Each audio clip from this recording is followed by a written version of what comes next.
hello friends welcome to my YouTube channel so बंधु बान्धৱসকল আজি আমি আলোচনা কৰিম কি ইংলিছ গ্ৰামাৰৰ ওপৰত আমাৰ এইটো চেনেলৰ জৰিয়তে ইংলিছ গ্ৰামাৰটো কেনেকৈ কৰিব লাগে সেইটোকে আমি ষ্টেপ বাই ষ্টেপ জনাই দিম কিয়নো সমগ্ৰ ভাৰতবৰ্ষৰ লগতে অসমতো কি চৰকাৰৰ নিৰ্দেশত কৰোনা মহামাৰীৰ কাৰণে কি সকলো স্কুল কলেজ কি বন্ধ কৰি দিয়া হৈছে যাৰ কাৰণে ছাত্ৰ ছাত্ৰীসকলৰ মাজত বহুতো সমস্যা আহি পৰিছে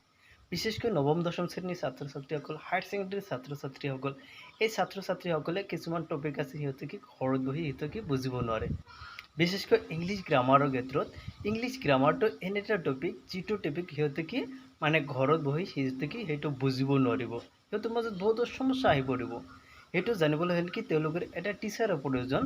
যাৰ কাৰণে কি আমি এইটো চেনেলৰ জৰিয়তে ছাত্ৰ ছাত্ৰীসকলক প্ৰত্যেকদিন আমি এটা এটাকৈ ভিডিঅ' বনাই আমি সেই সকল ছাত্ৰ ছাত্ৰীসকলক আমি ষ্টেপ বাই ষ্টেপ ইংলিছ গ্ৰামাৰৰ সকলো নীতি নিয়ম আমি কি জনাই দিবলৈ ইচ্ছা কৰিছোঁ কিয়নো এই মহামাৰীৰ সময়ত বহুতো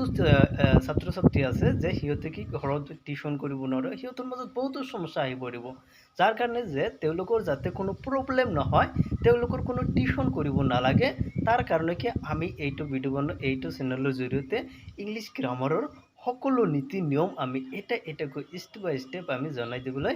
ইচ্ছা কৰিছোঁ আশা কৰিছোঁ সব বন্ধু বান্ধৱীসকল তোমালোকে কি আমাৰ চেনেলটো ছাবস্ক্ৰাইব কৰিবা আমি এইটো চেনেলৰ জৰিয়তে প্ৰত্যেকদিন ভিডিঅ' বনাই তোমালোকক কি আমি সহায় কৰিবলৈ ইচ্ছা কৰিছোঁ বন্ধু বান্ধৱীসকল তোমালোকে কি এতিয়া এই লকডাউনৰ সময়ত তোমালোকে ইংলিছ গ্ৰামাৰটো ভালকৈ জানি লোৱা ইংলিছটো ভালকৈ জানি লোৱা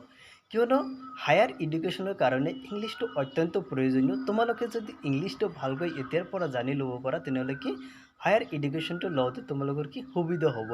যেতিয়া তোমালোকে ডিগ্ৰী পাছ কৰিবা তেতিয়া কি সকলো মাধ্যম কি ইংলিছ হৈ যাব ইংলিছটো যদি তোমালোকে জানা তোমালোকে কি সকলো চেপ্টাৰ তোমালোকে সকলো কোৰ্চ সহজতে কৰিব পাৰিবা তো ইংলিছটো জানিবলৈ হ'লে কি গ্ৰামাৰটো জানিবই লাগিব গ্ৰামাৰ নোহোৱাকৈ কি ইংলিছটো কোনেও জানিব নোৱাৰে তাৰ কাৰণে কি আমি এইটো চেনেলৰ জৰিয়তে তোমালোকক কি গ্ৰামাৰটো জনাই দিম তোমালোকে এতিয়া গ্ৰামাৰটো ভালকৈ জানি লোৱা সো বন্ধু বান্ধৱীসকল তো এতিয়া আমি কি গ্ৰামাৰৰ ওপৰত আলোচনা কৰোঁ তো গ্ৰামাৰটো জনাৰ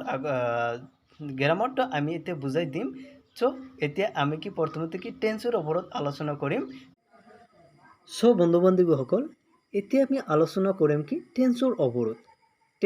টেন্স মানে হ'ল কি কাল বা সময় সাধাৰণতে এই টেন্সক কি তিনিটা ভাগত বিভক্ত কৰা হৈছে টেন্স সাধাৰণতে তিনি প্ৰকাৰৰ হয় present tense past tense and কি ফিউচাৰ টেন্স প্ৰেজেন্ট টেন্স কাক বলে প্ৰেজেন্ট টেন্স মানে যি ভাৰ্বৰ কাম বৰ্তমান সময়ত কৰা বা হোৱা বুজায় তাকে প্ৰেজেন্ট টেন্স বুলি কোৱা হয়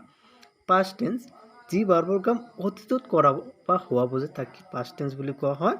আৰু ফিউচাৰ টেন্স যি ভাৰ্বৰ কাম ভৱিষ্যতত কৰা বা হোৱা বুজায় তাকে ফিউচাৰ টেন্স বুলি কোৱা হয় সো এতিয়া কথা হ'ল আমি এই টেন্সটো জনাৰ আগত কি আমাৰ মানে সেন্টেন্স স্ট্ৰাকচাৰটো জানিব লাগিব হেল্ল' ফ্ৰেণ্ডছ এতিয়া আমি কি আলোচনা কৰিম সেন্টেন্স স্ট্ৰাকচাৰৰ ওপৰত সেন্টেন্স স্ট্ৰাকচাৰ মানে কি বাক্যৰ গঠন প্ৰণালী যে সেন্টেন্স স্ট্ৰাকচাৰক কি তিনিটা ভাগত ভাগ কৰা হয় ইয়াতে কি ভাৰ্ব থাকে সাবজেক্ট থাকে আৰু কি অবজেক্ট থাকে তেনেকৈ তিনিটা ভাগ থাকে সেন্টেন্স স্ট্ৰাকচাৰত তেনেকৈ এটা এক্সাম্পল দিয়া আছে যে আই গো টু স্কুল ইয়াতে কি আই টু হ'ল এটা সাবজেক্ট এণ্ড গো টু হ'ল এটা ভাৰ্ব আৰু কি স্কুলটো হ'ল অবজেক্ট এনেকৈ প্ৰত্যেকটো সেন্টেন্সত কি মানে তাতে সাবজেক্ট থাকে ভাৰ্ব থাকে আৰু কি অবজেক্ট থাকে এইটো ছাত্ৰ ছাত্ৰীসকলে কি এইটো জানিব লাগিব যে কোনটো ভাৰ্ব কোনটো সাবজেক্ট আৰু কোনটো কি অবজেক্ট এইটো ধৰিব লাগিব সো ফ্ৰেণ্ডসকল এতিয়া কথা হ'ল যে এই যে টেন্সৰ তিনিটা ভাগ present tense past tense and future tense এই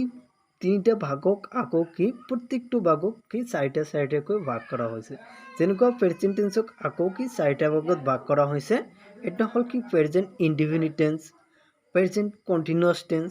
এণ্ড প্ৰেজেন্ট পাৰফেক্ট টেন্স আৰু 4 নম্বৰটো হ'ল কি প্ৰেজেন্ট পাৰফেক্ট কণ্টিনিউয়াছ টেন্স ঠিক সেইদৰে কি পাষ্ট টেন্সক আকৌ চাৰিটা ভাগত ভাগ কৰা হৈছে এটা হ'ল কি past indefinite tense past continuous tense and past perfect tense আৰু 4 নম্বৰটো কি past perfect continuous tense ঠিক সেইদৰে কি ফিউচাৰ টেন্সক আকৌ 4টা ভাগত ভাগ কৰা হৈছে